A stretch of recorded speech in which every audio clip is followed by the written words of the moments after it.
Hello everybody, here we are a day after the Alex DeBrincat trade happened, but we're going to be talking about, why it happened a little bit as well as what happened and what are my thoughts on it. So before we start, please make sure to subscribe if you're new to me or the channel.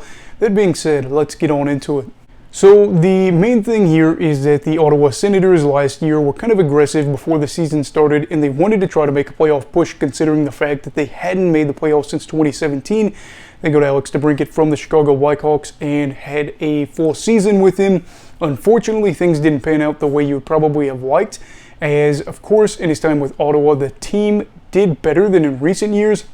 But at the same time, they obviously weren't able to make the playoffs, which I think was a big concern after the season was done. The season gets done. I think around that time, Alex DeBrincat basically says, or his agent says, hey, you know what? I think it's probably time for us to move on. We want to get out of here. We want to trade. Normally, you'd be able to move a guy that is young and that is an offensive piece for another team pretty easily, but he is in RFA this season, or he was, and that was going to be a kind of concern for teams to take a gamble on him, but also have to pay him knowing what he would want to get paid, because I do think in part that was why he was looking for a trade out of Ottawa, the organizational inconsistency as well as looking for money.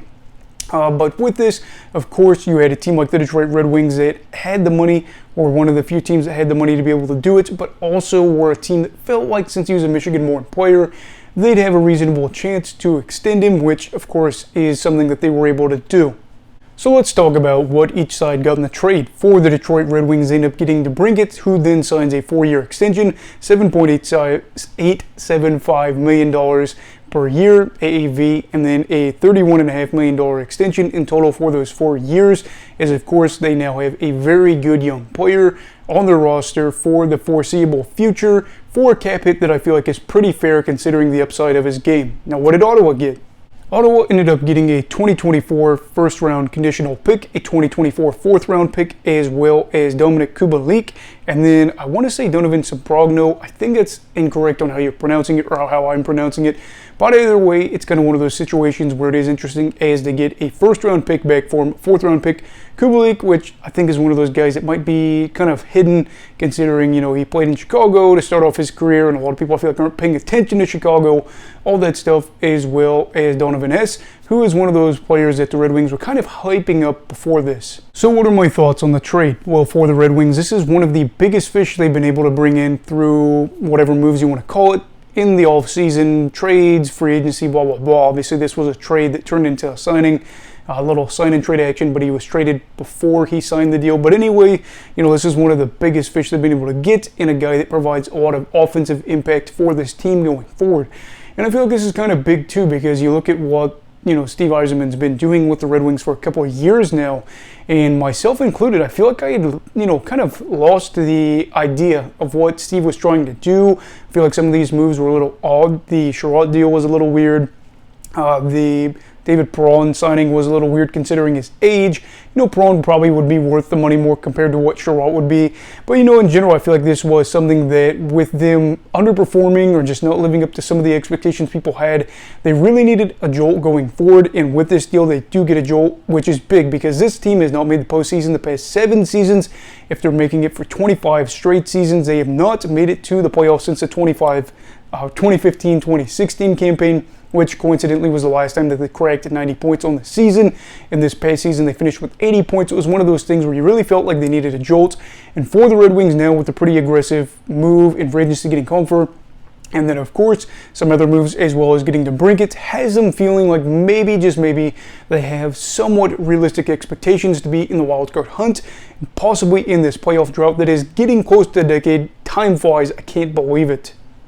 As for Ottawa, what do I think on this? Well, they get a first-round pick back for a guy that obviously wanted out, that was younger, that had some, situations where the money that he wanted, as well as the fact that he was an RFA, kind of, left it up in the air on how that would work. I don't exactly know how this pick works. I think that Detroit has their pick this year, and then I want to say Boston's pick. So basically what could happen is I believe that they could push off the pick until 2025 with something that happened. I read it, but I totally forgot it. So there's that. And then obviously the biggest piece outside of this is Kubalik, who has scored 30 goals before in his career, if I'm not mistaken. Might have been his first year.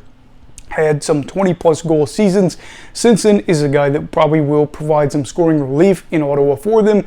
Maybe not a guy that'll put up, 60 points or something like that in a season, but is a guy that has some experience and should be able to help or alleviate some of that loss of DeBrincat in his goal scoring ability, considering DeBrincat's been able to score 40 goals in a season before.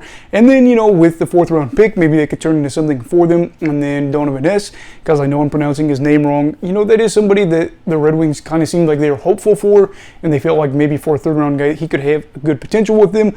Overall, though, I will say it feels like the Red Wings are the winners here, and they should be the team that feels more happy about this, if I will say, as of course they look better on paper now, and they are obviously looking to get this playoff drought over. It has been a minute since they've been stuck in this drought, and it seems like it's continuing to go on, partially because the Atlantic is so stacked. You've got Toronto, Boston, Florida, Tampa Bay, all those teams, which is why I really do think that if the Red Wings are going to make the playoffs as of right now this upcoming season, it's probably going to have to be as a wild card team. As for Ottawa, it's not all doom and gloom. Again, you get a 1st round pick back, you get Kubalik back, which could help you out a bit, and they save some money by not having to bring it there. So if they want to go out in free agency, obviously they have a little bit of money now. Maybe not the guys that they want right now that could be out on the market that could have been when free agency opened up, but of course they also have Korpisalo in net, and it's just kind of an interesting period as the Atlantic Division looks pretty deep this year. Buffalo was pretty impressive last year, and now you have Ottawa and Detroit that should be better-ish. I think that the situation in it could be better for Ottawa if Korpisalo is that, earlier version of his career or the Kings version, but Detroit should be really fun to watch this year, and I'm excited to watch out for them. Who do you think won this trade as of right now, and why do you think this trade was made? Anyway, leave your thoughts down below in the comments. Also, please make sure to like this video if you enjoyed it. Subscribe if you're new. Everybody, stay safe, have a great night, and you go hockey all right. Goodbye, Brigadiers and Brigadettes. This is your captain signing off. Have a great night.